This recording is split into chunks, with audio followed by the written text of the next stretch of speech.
बिना काम के कैसे दिन गुजारूं मैं, ये आदत नहीं मेरी। किसी गोदी सेठ ने पैरासूट की बीच में ही रस्सी काट दी। ये रवीश कुमार का पहला इंटरव्यू आफ्टर रिटायरमेंट। देखिए और समझिए कितनी गहराई इसमें है। और एक चीज़ और है, उन्होंने अपना एक यूट्यूब चैनल, नया यूट्यूब चैनल शुरू किया है।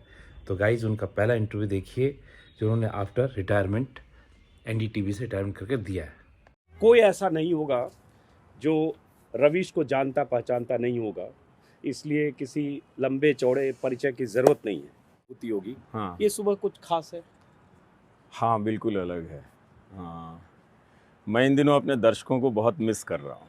सुबह उठता हूँ तो लगता है कि वो कहाँ चले गए हैं नहीं, पता नहीं वो मेरे बिना क्या कर रहे होंगे और उनके बिना मैं क्या कर रहा हूँ। क्योंकि अक्सर मैं सुबह जब उठता था तो मेरी एक ही दिनचर्या थी कि कभी पूरी नींद तो आई नहीं, तो उठा और लैपटॉप उठाया और लिखना शुरू कर देता था। उस पूरे प्रोसेस में लगता था कि कोई एक दर्शक इस लाइन पे बैठा हुआ है, कोई एक दर्शक इस लाइन पे बैठा हुआ है, और शाम तक जाते जाते लगता था कि सारे एक ही कमरे में आ गए हैं जो सुबह से मेरे साथ थे और उनसे बातचीत हो रही है। पर अब वो सिलसिला टूट गया, वो माध्यम तो है नहीं है।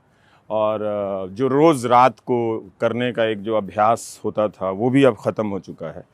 तो एकदम से समझिए कि आपने कूदा तो था जहाज़ से और पैराशूट से आप बंधे थे, लेकिन बीच सफ़र में किसी बड़े गोदी सेठ ने वो पैराशूट काट दिया। तो अब मैं आसमान में ही हूँ, ज़मीन पर अभी नहीं गिरा हूँ। गिर भी सकता हूँ, कुछ पता नहीं है। इतनी कभी उदास हो जाते हैं, कभी आंसू भी छलक जाते हैं कि अभी मेरे पास कोई काम नहीं है। ऐसी आदत नहीं थी मेरी कि बिना काम के दिन कैसे गुजारें, ये सीख रहा हूँ अभी।